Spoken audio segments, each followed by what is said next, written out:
Good evening viewers, आप देख रहे हैं मेरा यूट्यूब चैनल इनाम शेख के नाम से। आई वुड रिक्वेस्ट कि आप मेरे चैनल को सब्सक्राइब कीजिए और बेल आइकन को पुश कीजिए ताकि आपको लेटेस्ट अपडेट्स मिलती रहे। Viewers, United state deputy secretary of state Wendy Pakistan की विज़िट पे आई। इससे पहले वो इंडिया गई थी। इंडिया में उन्होंने बाकायदा आखिर में एक बयान दिया था प्रेस कॉन्फ्रेंस में। उन्होंने कहा we don't want to keep long term relationship with Pakistan, हम लिमिटेड स्कोप रख रहे हैं पाकिस्तान के साथ। और वो लिमिटेड स्कोप क्या है, जब वो पाकिस्तान आई तो she was received by Moeed Yusuf foreign office में। मोहित यूसुफ के बाद she met foreign minister Shah Qureshi and then she met chief of army staff. उनके चीता चीता डिमांड्स हैं अमेरिका की, अभी भी वो डिमांड्स ख़त्म नहीं हुई। वो डिमांड्स क्या हैं? वो डिमांड्स ये हैं, सबसे पहले उनकी डिमांड ये है कि you are not going to recognise the Taliban government till the time we recognise it. तो पाकिस्तान की जितनी भी एफर्ट्स थी या बाकी जितनी भी रीजनल कंट्रीज़ हैं उनकी एफर्ट्स थी कि कॉन्फ्रेंस कभी रशिया में, कभी तुर्कमेनिस्तान में, कभी चाइना में, कभी पाकिस्तान में हो रही थी कि हम अफगानिस्तान में किस तरह पीस ला सकते हैं, किस तरह बेहतरी ला सकते हैं।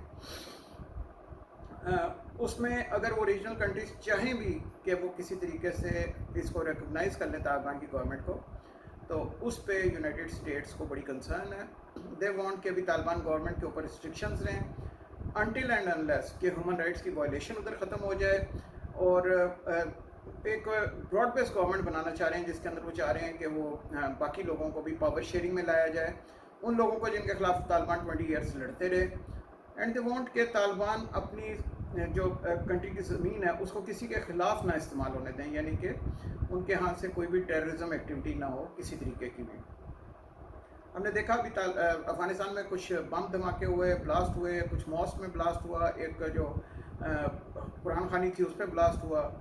तो लग ये रहा है कि अलकायदा उधर फिर से एक्टिव हो गई है, आईएसआईएस उधर फिर से एक्टिव हो गई है, और जितनी भी मिलिटेंट ऑर्गेनाइजेशन हैं वो फिर से उधर एक्टिव हो चुकी हैं। तो अमेरिका की ये डिमांड कि उनकी सरजमीन इस्तेमाल ना होने पाए, I think it's asking too much from them without giving them any money. जब तक उनके पास फंड्स नहीं होंगे उसको कंट्रोल करना टाइम, इट टेक्स टाइम, और फिर उसके लिए आपको फंड चाहिए, टेक्नोलॉजी चाहिए, फिर ही आप इस किस्म की चीज़ों को कंट्रोल कर पाते हैं। दूसरियों की डिमांड ये थी कि पाकिस्तान हमें एयर स्पेस दे ताकि हम अमेरिका किसी भी टाइम पे अगर ज़रूरत पड़े तो अफ़गानिस्तान में स्ट्राइक कर सके। So that was their second point. And third point was कि वो चाहते थे कि टेररिज्म के ऊपर ही दे वांटेड कि जितनी भी बैंड आउटफिट्स हैं जिनको अमेरिका ने टेररिस्ट आउटफिट्स करार दिया हुआ है, चाहे वो इंडिया के प्रेशर में चाहे वैसे, उन सब के खिलाफ पाकिस्तान एक्शन ले। अब आपको भी मालूम है कि अफ़गानिस्तान के अंदर रहते हुए इंडिया ने पाकिस्तान के ख़िलाफ़ क्या कुछ नहीं करवाया, और अफ़गानिस्तान में रहते हुए पाकिस्तान के ख़िलाफ़ क्या कुछ नहीं हुआ। तो 20 ईयर्स तक अमेरिका कौन कंट्रोल है। जब पाकिस्तान ने फेंस लगाई बॉर्डर के ऊपर तो उस वक्त उस फेंस को भी जगह जगह से डिस्ट्रॉय करने की कोशिश की गई। जिस वक्त पाकिस्तान को डिस्टेबलाइज करने की कोशिश की गई, बलूचिस्तान में इन्फिल्ट्रेशन कराई गई, कराची के अंदर ये सारी एक्टिविटीज़ की गई, उस वक्त यूनाइटेड स्टेट्स ऑफ अमेरिका ने बिल्कुल एक ब्लाइंड आई की हुई थी टुवर्ड्स इंडिया, जिसके काउंसिल ऑफिस थे, और अफ़गानिस्तान की एनडीएस की तरफ से, रॉ की तरफ से और एनडीएस। तो अब तालिबान से एकदम कहना और पाकिस्तान से ये मुतालबा करना कि आप फ़ौरन एक्शन लें उनके खिलाफ, आई थिंक ये diplomatically they want a no answer, so that उसको उनको नज़र आ जाए कि ये बिग नो है। मैंने आपको बताया रिकॉग्निशन अब वो चाह रहे हैं अफ़गानिस्तान की ना हो, ताकि वो अभी तक उसी तरह अफ़गानिस्तान के ऊपर प्रेशर रख सकें। जब रिकॉग्नाइज़ नहीं होगा, ज़ाहिर है उनको कहीं से सपोर्ट नहीं आएगी, तो वो किस तरीके से मुल्क चलाएंगे ये देखने वाली बात है। दूसरी तरफ अमेरिका ने कहा है कि हमें एयर स्पेस दें ताकि हम उस पर हम अपनी एयर स्पेस यूज़ कर सकें। और तीसरा टेररिज्म के मुतालिक। तो तीनों डिमांड्स ऐसी हैं, आप अगर खुद भी इसको एनालाइज कीजिए, देखने में तो ये बड़ी शुगर कोटेड लगती हैं, बड़ी इजी। हाँ जी, पाकिस्तान भी कहता है we want to fight against terrorism, और कर भी रहा है, इतने अरसे से 20 ईयर से पाकिस्तान लड़ रहा है। अब पाकिस्तान उन ऑर्गेनाइजेशंस के खिलाफ नहीं लड़ना चाहता जो पाकिस्तानी हैं, they want to give peace a chance, उसमें डायलॉग करना चाहते हैं, बट अमेरिका वांट्स कि नहीं, आप उनके खिलाफ कार्रवाई करें। तो अब देखना ये है कि आगे मामला किस तरह चलते हैं। जहाँ तक रिकग्निशन की बात है, ये सारे मुल्क चाह रहे थे, रशिया, चाइना, उज़्बेकिस्तान, तुर्कमेनिस्तान, ये जितने भी नेबरिंग कंट्रीज से जा रहे थे कि अफ़गानिस्तान के अंदर पीस हो जाए, हम रिकग्नाइज़ कर लेते हैं इस गवर्नमेंट को, और फिर इनके साथ मिलके हम लोग आगे लेके इस रीजन के अंदर कोई स्टेबिलिटी और पीस लाते हैं। और China and Russia they have got I would say the muscles कि वो तालिबान की गवर्नमेंट को सपोर्ट भी कर सकते हैं और चला भी सकते हैं। लेकिन अगर इस किस्म की डिमांड्स आती हैं यूनाइटेड स्टेट्स ऑफ अमेरिका की तरफ से, यानी कि उसको बैकिंग होगी ऑब्वियसली यूरोप की, तो फिर मामला कहीं और जाएंगे।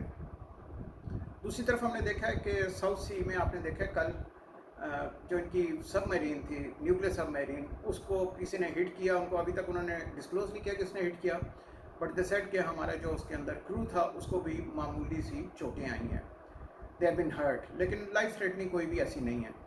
और उसके ऊपर वो इन्वेस्टिगेशन कर रहे हैं कि कैसे हुआ, क्यों हुआ। साउथ सी के अंदर एक उनका अपना एक चल रहा है, आपको भी पता है, AUKUS, एक उन्होंने नई ऑर्गेनाइजेशन बना दी है जिसमें अमेरिका, UK एंड ऑस्ट्रेलिया हैं। इसके अलावा क्वाड पहले से मौजूद थी, क्वाड में इंडिया था, ऑस्ट्रेलिया और जापान था, नाउ विद यूनाइटेड स्टेट्स। अब इसको इन्होंने एक UKUS करके एक नई बनाई है तंजीम, जिसके तहत ऑस्ट्रेलिया को ये न्यूक्लियर सबमरीन्स का डील हुई है, जिस पर फ्रांस भी काफ़ी नाराज़ है। तो अब मामलात दोनों तरफ से है, साउथ सी की तरफ से भी और दूसरी तरफ ताइवान ने भी काफ़ी प्रोपेगेंडा किया हुआ है कि बाई 2025 चाइना हमें बाय फोर्स हमारे टेक ओवर कर लेगा, और डेली ताइवान की तरफ से कोई इसी किस्म की स्टेटमेंट आ जाती है। अब देखना यह है कि रीजन के अंदर मामलात किस तरफ हो जाते हैं, क्योंकि ऑब्वियसली इंडिया वांट्स कि मैं रीजनल पावर बन जाऊं with the banking of US and Europe. Obviously वो चाह रहे हैं कि हम भी ज़रा अपना मसल्स दिखाएं और हम भी दिखाएं कि एशिया के अंदर we are the power. United States of America wants कि इंडिया का इधर ज़्यादा इंपॉर्टेंट रोल होना चाहिए। पहले तो वो पाकिस्तान और इंडिया को एक ही जैसे रोल्स में देखते थे और बिल्कुल बैलेंस ऑफ पावर थी, दोनों के पास जो जो इक्विपमेंट था, मिसाइल से या जो भी था, बैलेंस ऑफ पावर थी। अब इंडिया को फुल प्रोजेक्ट किया जा रहा है ताकि वो बैलेंस ऑफ पावर चेंज हो जाए और इंडिया का कंपटीशन डायरेक्टली हो जाए विद चाइनीज़, यानी कि चाइना के साथ। तो ये सारे बड़े मामलात हैं। अगर मेरी आप पिछली भी लोग देखिएगा जिसमें मैंने आपको बताया कि चाइना का एक सूबा सबसे बड़ा जिसके साथ 8 कंट्रीज़ लगती हैं, जिंगवांग, उस प्रोविंस के अंदर भी इन्फिल्ट्रेशन कराई जा रही है। उस प्रोविंस में भी कोशिश की जा रही है कि इसको चाइना से सेपरेट कर दिया जाए। चाइना को ज़रा इधर बिजी करने की कोशिश की जा रही है ताकि इकोनॉमिकल वाइबल जो चाइना है उसको पता चले कि कितना डिफ़िकल्ट है वाइबिलिटी को लेकर चलना। अब आने वाले दिनों में मैं आपको फिर बताऊंगा कि ये एक ग्रेटर गेम किस चीज़ का हिस्सा है, क्यों हो रही है, इसमें MI6 का क्या किरदार है, CIA का क्या किरदार है, रॉ का क्या किरदार है। लिमिटेड सही, लेकिन रॉ भी अपनी जगह पे फुल एक्टिव है। And then NDS was active before Taliban, लेकिन अब क्योंकि वो सारे के सारे मफरूर हो चुके हैं, आपको मालूम है अशरफ गनी साहब भी कहीं निकल गए हैं, अमरुल्लाह साले साहब भी छुपे हुए हैं। तो ये सारे लोग पहले भी CIA के पे रोल पे थे और everybody knows how many dollars they took और किस किस तरीके से इन्होंने लिए और इनके घरों से क्या कुछ निकला। और उनकी फिर दोबारा कोशिश होगी कि किसी तरीके से हम पपेट्स को दोबारा गवर्नमेंट में लाया जाए और हम पपेट्स के साथ मिलकर अमेरिका चले। तो डेवलपिंग स्टोरीज हैं, I will keep you posted as soon as possible. Thank you for watching today's programme. Good night and अल्लाह हाफिज़।